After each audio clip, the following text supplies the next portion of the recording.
Hello दोस्तों, मैं आप सभी लोगों का अपने यूट्यूब चैनल पर स्वागत करता हूं। दोस्तों, जैसा कि कल मैंने आपको बताया था कि मेरा पटवारी का डॉक्यूमेंटेशन था, तो मैं जो अपना काम था वो काफ़ी सही तरीके से लेकर के गया और मैं 15 मिनट में फ्री हो गया। क्योंकि 15 मिनट के अंदर क्या होता है कि वहाँ पे पहले आपको क्या बोलते हैं कि आपको टीम वहाँ पे क्या है कि करीबन जैसे हमारे वहाँ पे 30 लोगों की टीम बैठी हुई थी। तो 30 लोगों की टीम थी उसकी मतलब नहीं, कल तो शायद 12 12 लोगों की टीम थी।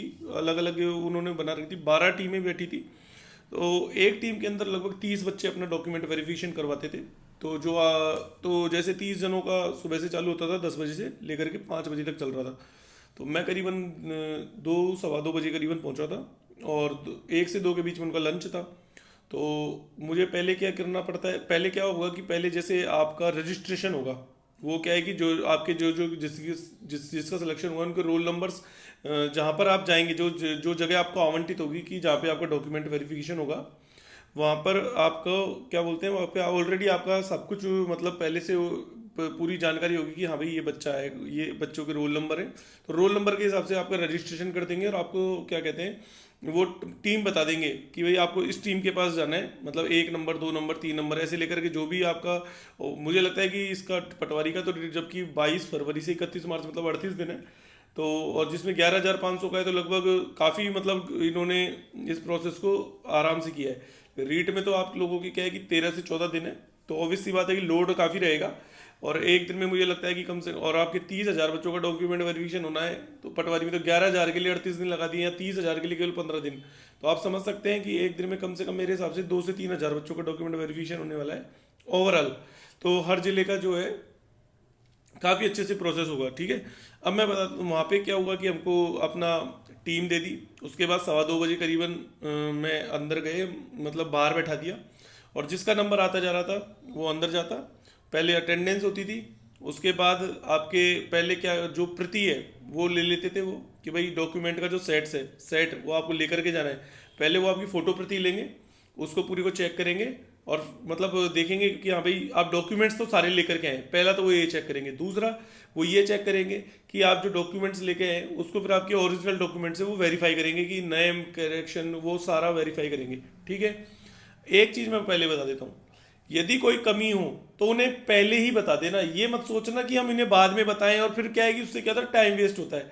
मेरा डॉक्यूमेंट वेरिफिकेशन सबसे अच्छा करने का कारण ये था कि जो मेरी कमी थी वो मैंने पहले ही बता दी और उसका सॉल्यूशन भी दे दिया। तो 1 मिनट में वो सेटिस्फाई हो गए। फॉर एग्जांपल मेरा क्या गिरीश पटवारी के अंदर जो मेरा नेम था वो गिरीश अग्रवाल लिख दिया था कंप्यूटर ऑपरेटर ने मिस्टेक से, मतलब टंकणीय त्रुटि बोलेंगे इसको। तो मैंने उसका शपथ पत्र बनवा लिया 140 रुपये का। और वहाँ पे लिखवा लिया कि भाई मैं गिरीश कुमार अग्रवाल हूँ और मैं यहाँ से बिलोंग करता हूँ। और क्या बोलते हैं कि जो टंकणीय त्रुटि के कारण मेरा नाम अशुद्ध हो गया, बाकी मेरे जितने भी दस्तावेज हैं 10th 12th ग्रेजुएशन या फिर STC जितने भी मतलब मेरे डॉक्यूमेंट्स हैं उनमें सब मूल निवास आधार कार्ड सब जगह जो मेरा दस्तावेजों में नाम है वो गिरीश कुमार अग्रवाल ही है। तो इससे क्या हुआ कि उसका शपथ पत्र दे दिया। और शपथ पत्र की एक फोटो मतलब 2 सेट तैयार करवाए थे उनसे, तो शपथ पत्र और उसकी जेरोक्स जेरोक्स एक पूरे सेट के साथ लग गई और एक शपथ पत्र जो है वो एक ओरिजिनल के साथ लग गया। तो इस तरह का सिस्टम था। ठीक है। तो अब मैं आपको बताता हूँ कि ये पूरा सिस्टम कल हुआ। तो अभी जो यहाँ का रीट का सिस्टम है वो देखते हैं आगे क्या होता है। अब जबकि आपकी क्या हुआ था कि पटवारी डॉक्यूमेंट वेरिफिकेशन के अंदर क्या अलग से फीस नहीं ली गई थी, तो हमको क्या पोस्टल ऑर्डर लगाना पड़ा था 100 रुपये का। लेकिन जबकि आपकी रीट की जो 70 रुपये की जो जो भी आपकी फ़ी है वो आप ऑनलाइन पहले ही जमा करा चुके हो आवेदन पत्र के साथ, तो आपको फ़ी का जो पोस्टल ऑर्डर वाला सिस्टम है वो तो आपके साथ है ही नहीं। और जिसने पहले रजिस्ट्रेशन नहीं कराया और उसका रोल नंबर आया है, तो ऑब्वियसली बात है ऐसा तो हो ही नहीं सकता कि जिसकी फ़ी कटी होगी ना उसी का ही क्या बोलते हैं एक तरीके से रोल नंबर आया है लिस्ट में, तो वो तो भूल जाओ। तो मतलब फीस तो सबकी कटी है। ऑब्वियसली बात है इसका मतलब पोस्टल ऑर्डर किसी को नहीं लगाना। ठीक है। अब बात आगे चलते हैं। अब जैसे ये फॉरम है तो इसमें किस प्रकार भरना है ध्यान से समझ लेना एक एक चीज़। कि दस्तावेज सत्यापन जिला दौसा, सूची क्रम संख्या ये आपको वहीं मिलेगी जाकर के। ठीक है। गैर अनुसूचित क्षेत्र, आवेदन क्रमांक लिख दो। यहाँ पे मैंने अपना नाम लिख दिया, माता का नाम मैं वो सबको पता है। लिंग मतलब सॉरी मुझे पता है लेकिन आपको अपनी माता का नाम पता है। ठीक है ना, इसलिए मैंने इन पर्सनल इन्फॉर्मेशन मैंने इसके अंदर नहीं लिखी है, वो मैं बाद में फिल करूंगा ताकि आप लोगों को तो जो एक मॉडल है वो समझ में आ जाए कि आपको किस प्रकार लिखना है। लिंग मेल जो भी है एम लिख देना शॉर्ट में। आधार क्रमांक लिखना है, पिता का नाम लिखना है। ठीक है। और एक चीज़ और यहाँ पे एक चीज ध्यान रखना, यहाँ पद लिखा हुआ है अध्यापक लेवल प्रथम, ठीक है। आप सामान्य विशेष विशेष शिक्षक होने पर ये जो भी में से भी आप हो उस पर टिक लगा दें। अब मैं बताता हूँ वो कैसे होगा, ठीक है ना, वो नीचे आपको समझ में आएगा। यहाँ कैटेगरी लिख देना ईडब्ल्यूएस और फीस जो कटी है वो आपको पता होगा। देखो सत्यापन दल के उपयोगार्थ, यहाँ पे आपको कुछ नहीं करना है, यहाँ पे आपको कुछ नहीं करना है। इसके बाद आवेदन, ऑनलाइन आवेदन की प्रति यस कर देना इसके अंदर, हाँ, और यहाँ पे एक लगा देना। दोस्तों ये मैंने पेंसिल से फिल किए हैं, क्यों? क्योंकि मुझे एक तो है, लेकिन आगे क्या है कि जैसे आधार कार्ड की कॉपी दूसरे नंबर पे लगाई है तो वहां पे 2 लिखना है, या उसकी प्रति एक लगाई, ये पूछ रहा है संलग्न संख्या। अब भाई क्रम संलग्न संख्या भी 2 तरीके से, कि भाई कितनी कॉपियां लगाई हैं कि उसके साथ मतलब कितने डॉक्यूमेंट्स लगाए। फॉर एग्जांपल ग्रेजुएशन की मार्कशीट है तो फर्स्ट ईयर, सेकंड ईयर और उसका सर्टिफिकेट, तो 3 हो गए संलग्न संख्या। तो वो क्या है कि थोड़ा कंफ्यूजन के चक्कर में मैंने इसको लीव मतलब, और या फिर ऑर्डर के हिसाब से चले तो वो 1 2 3 4 5 6 कि भाई किस ऑर्डर में वे में लगाए, तो ये थोड़ा कंफ्यूजन था। तो जहाँ कंफ्यूजन हो उसे पेंसिल से फिल कर लेना, जहाँ कंफ्यूजन नहीं हो वहाँ पेन से फिल कर देना। ये एक सबसे अच्छा तरीका है, ठीक है। इसके बाद यहाँ पे हाँ, आधार कार्ड की प्रति, हाँ, माध्यमिक परीक्षा की अंक तालिका प्रमाण पत्र की प्रति 1, मतलब 1 प्रति लगाई मैंने। उच्च माध्यमिक परीक्षा की अंक तालिका एवं प्रमाण पत्र की प्रति 1 लगा दी, ठीक है। स्नातक समकक्ष के सेमेस्टर और अंक तालिका, अब देखो बात ये है, मैंने चूंकि बीटेक किया हुआ है, उसके बाद मैंने एसटीसी किया, तो बीटेक को ये मानते नहीं है, ठीक है ना, तो एसटीसी के बेस पे मैं जॉब ले रहा हूँ। अगर लेता हूँ तो मेरे को क्या करना है, यहाँ पे मैं स्नातक वाला नहीं लगा रहा हूँ, मैंने केवल एसटीसी का लगाया, 12th बेस का जो भी है। तो यहाँ मैंने डैश लगाया, यहाँ लगा दिया लागू नहीं। इसी तरह स्नातकोत्तर में लागू नहीं, ठीक है। इसके बाद अध्यापक लेवल प्रथम सामान्य शिक्षा के पदों के लिए, अब आपको क्या करना है कि यहाँ पे सामान्य शिक्षक है, तो यहाँ पर आपको क्या करना है कि यहाँ पे टिक लगा देना है, ठीक है। इस प्रकार, एक सेकंड रुकिए, यहाँ पे आपको इस प्रकार टिक लगा देना है, ठीक है।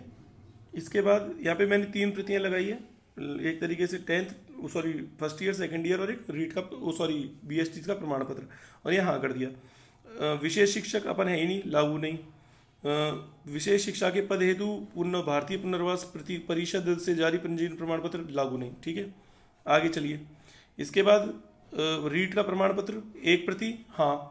मूल निवास, हाँ। अनुसूचित क्षेत्र में सद्भावी निवासी मैं नहीं हूं तो मैंने लागू नहीं कर दिया। आर्थिक रूप से कमजोर वर्ग ईडब्ल्यूएस, यस कर दिया, इसमें 1 लगा दिया। अब देखो जाति प्रमाण पत्र, यहाँ अन्य पिछड़ा वर्ग, अति पिछड़ा वर्ग, अनुसूचित जाति, जनजाति और शहरिया सब लिखा हुआ है, और अन्य पिछड़ा वर्ग एमबीसी और ओबीसी के लिए वैध अवधि का, यहाँ कहीं भी आर्थिक पिछड़ा वर्ग नहीं लिखा हुआ है, इसका मतलब आर्थिक पिछड़ा वर्ग को यहाँ क्या लिखना है, लागू नहीं, ठीक है। इसके बाद आरक्षित वर्ग के सभी अभ्यर्थियों के लिए ये जो भी है महिला एवं पुरुष से संबंधित स्वयं घोषणा की, वह राजस्थान का सॉरी दोस्तों, एक चीज और, आरक्षित वर्ग के सभी अभ्यर्थी महिला एवं पुरुष इस आशय की स्वयं घोषणा कि वह स्वयं तथा उनके पूर्वज राजस्थान राज्य के मूल निवासी है। तो यहाँ तो दोस्तों मैंने गलती कर दी, तो मैं इसको थोड़ा सा सही कर देता हूँ। यहाँ पर मूल निवास का संबंधित पूछ रहा है, तो यहाँ पे मेरे को एक गलती हुई मुझसे, तो मैंने वो देख ली अभी, अच्छा हुआ। यहाँ पे मेरे को हाँ लिखना था, ठीक है, और यहाँ पे 1 प्रति लगाई मूल निवास की, ठीक है, ये थोड़ा आप ध्यान रखना।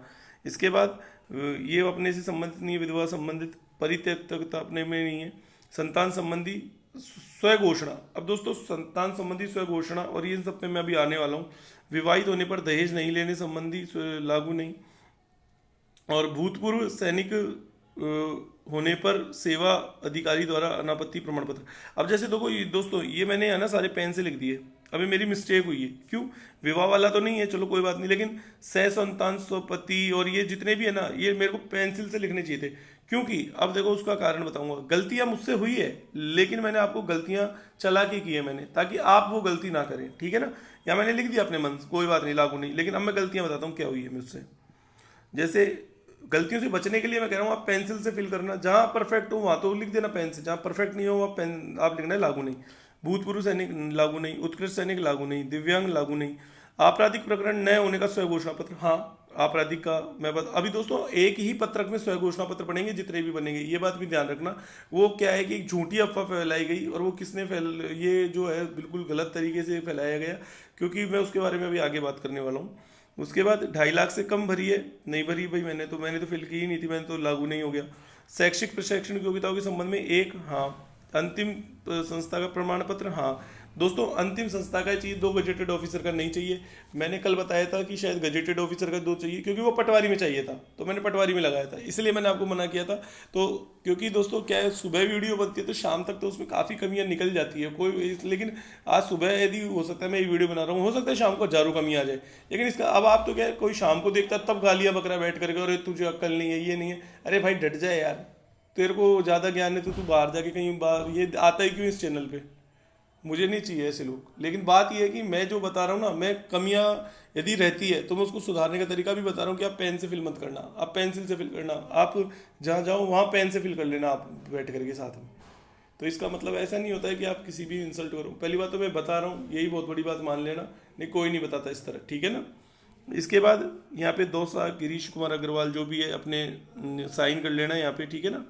इसके बाद अब देखो दोस्तों, ये है आपका स्वयं घोषणा पत्र। मैं आपको बताता हूँ, ये जो स्वयं घोषणा पत्र ऊपर वाला था, ये तो आपकी थी शैक्षणिक जानकारी और ये सारा जो भी था, ठीक है। यहाँ पे टोटल डॉक्यूमेंट्स की संख्या 13 लिख दी मैंने पेंसिल से, अभी जहाँ तक मेरे को काउंट किए थे आप देख लेना ऊपर। इसके बाद ये स्वयं घोषणा पत्र हो गया, ठीक है ना, कोई स्टाम्प कुछ नहीं लगेगा, ठीक है ना। यह स्वयं घोषणा पत्र मतलब स्वयं सत्यापन करना है। स्वयं सत्यापन का मतलब होता है सेल्फ अटेस्टेड, मतलब केवल साइन, ठीक है, डिटेल प्लस साइन। तो डिटेल प्लस साइन कर दिया आपने। कई कह रहे हैं कि सर फोटो ये स्टाम्प लगेगी, ये लगेगी, वो लगेगी, ऐसा कुछ नहीं लगेगा। अब देखो यहाँ पे आ जाओ, यहाँ पे क्या है कि मैं और मेरे पूरा राजस्थान के मूल निवासी है। अब क्या हुआ है दोस्तों, मैं आपको बताऊँ, जब कल पीडीएफ डाली थी 6 पेज के अलग अलग स्वयं सत्यापन की, वो गलत थी, क्योंकि वो क्या मेरे को बीएसटीसी संघर्ष समिति के ग्रुप में मिली, तो मुझे लगा कि यार ये 6 प्रमाण पत्र बनवाने पड़ेंगे। लेकिन जब कि बच्चों का यह आया कि सर स्वयं घोषणा पत्र प्रमाण पत्र जो है वो एक ही पेज में बनेगा, तो मैं सोचा यार वो पेज कहाँ मिलेगा। तो फिर मुझे समझ में आया कि चेकलिस्ट के साथ जो ये चौथा पेज दे रखा है, 3 के बाद चौथा पेज है, यही आपका स्वयं घोषणा पत्र है। इसके अंदर जितनी भी चीज़ है ना, केवल यही है। इसमें जितने भी पॉइंट्स है ना, आपके सारे आपके एक साथ ही कवर हो गए, ठीक है। तो आपको जो स्वयं घोषणा पत्र बनेगा ना, वो ये बनेगा, और इसका स्वयं सत्यापन आप नीचे करोगे, ठीक है। और इसमें कोई कुछ नहीं करेगा, इसके अंदर कोई कुछ नहीं करना है, मतलब केवल अपने क्या बोलते हैं एक तरीके से अपनी जानकारी फिल करनी है केवल, और इसके अंदर कोई मोहर वोहर कुछ नहीं, ठीक है। सेल्फ अटेस्टेड होनी चाहिए। स्वयं सत्यापन मतलब सेल्फ अटेस्टेड, सीधी सी बात ये है, आपकी जानकारी जो है वो आपके द्वारा ही दी जा रही है। तो अभी क्या है कि जैसे मैं स्वयं एवं मेरे पूर्व राजस्थान के मूल निवासी हैं, तो मैंने क्या अभी पेंसिल से टिक लगा लिया। मुझे पता नहीं है कि आगे यहाँ पे हाँ लिखना है या क्या लिखना है, तो मुझे ध्यान नहीं है, तो मैंने क्या किया यहाँ पे टिक मार, मतलब एक तरीके से पेंसिल से टिक लगा लिया यहाँ पे, ठीक है। इसके बाद मैं बताता हूँ, अब जैसे आगे चलो, एक सेकंड, कि उक्त भर्ती में विच्छेदन परित्यक्तता श्रेणी, अब ये 3 ब्लैंक दे रखे हैं, ये इनका मेरे को कोई लेना देना नहीं है, लेकिन अब इनमें नहीं लिखना है, क्या लिखना है पता नहीं, तो इसको पेंसिल से कट कर लो कि ये तो फिल नहीं करने, वहाँ पे जाके पूछ लेंगे क्या करना है, और इसको अपन इरेज करके और सही कर सकते हैं, ठीक है। अब जैसे ये आपका संतानों की संख्या और जो भी है, हाँ, लेकिन जिनको फिल करना है, जिनका है इनसे संबंध, उन्हें तो फिल करना ही है। ये बात भी ध्यान रखना कि किसी की शादी हो गई, बच्चे हैं और वो फिल ही ना करें, गड़बड़ हो जाएगी, ऐसा मत करना। अब देखो एक बात बता देता हूँ, जैसे आपका मूल निवास का आपने यहाँ बोला है, तो वहाँ पे मूल निवास की प्रति लग गई। विधवा प्रतिनिधित्व वाला लिख पॉइंट क्लियर किया तो वहाँ उसकी प्रति लग गई, और सबका एक लिखना है, एक प्रति। अब वहाँ के क्रम संख्या नहीं डलेगी, क्यों? क्योंकि क्रम संख्या के हिसाब से तो आपका जो अलग अलग होना चाहिए, लेकिन सबकी एक एक प्रति तो लगा रहे हो और ये सारे एक ही पेज पे हैं। तो आपको क्या करना है, एक मतलब वहाँ पे एक लिखना है प्रति, और यहाँ पे आपको लिखना है हाँ, और नहीं है तो लागू नहीं लिख देना है डॉट लगा के, ठीक है ना। इसके बाद दहेज नहीं लेने के संबंध में, अब देखो दोस्तों, दहेज वाला जो स्वयं घोषणा पत्र है ना, ये क्या बोलते हैं कि आपको मतलब स्वयं घोषणा पत्र एक ही है, पॉइंट्स जितने भी सब एक साथ ही लिख दिए। इसमें क्या करना है कि विवाह के समय मेरी मांग नहीं की गई और मैं नहीं लिया गया। फिर उसमें देखो दूसरा, मैं विवाहित हूँ और भविष्य में मांग करूँगा, ना तो मांग करूँगा ना ही लूंगा। तो क्या करना है, यहाँ पे फोर्थ का जो सेकंड पॉइंट है, यहाँ पे टिक मारा। अब वहां पे आपको क्या करना है, एक प्रति एक लगा देना और लागू, क्योंकि आप जो है दहेज वाला कॉलम है, आप लागू है आप पे, क्योंकि आप अविवाहित हैं। उसका दूसरा पॉइंट भी पढ़िए, तो आपको हाँ लिखना है, और दहेज संबंधी घोषणा पत्र हाँ, और लागू जो मतलब हाँ, और उसकी प्रति लगानी है एक लिख करके, ठीक है। इसी प्रकार भूतपूर्व सैनिक के संबंध में आपको क्या करना है, यहाँ जैसे कोई मैं नहीं हूँ तो मैंने क्रॉस कर दिया, पेंसिल से करना है ये सारा काम, ठीक है। मेरे द्वारा ऑनलाइन शैक्षणिक योग्यताओं वाला जो भी है, तो यहाँ मैंने इसको क्या बोलते हैं टिक मार लिया, और यहाँ पे मेरे को पता नहीं क्या करना है, यहाँ पे हाँ लिखना है क्या लिखना है, और वहाँ पर क्या लगा दी, एक प्रति लगा दी इसकी पूरी।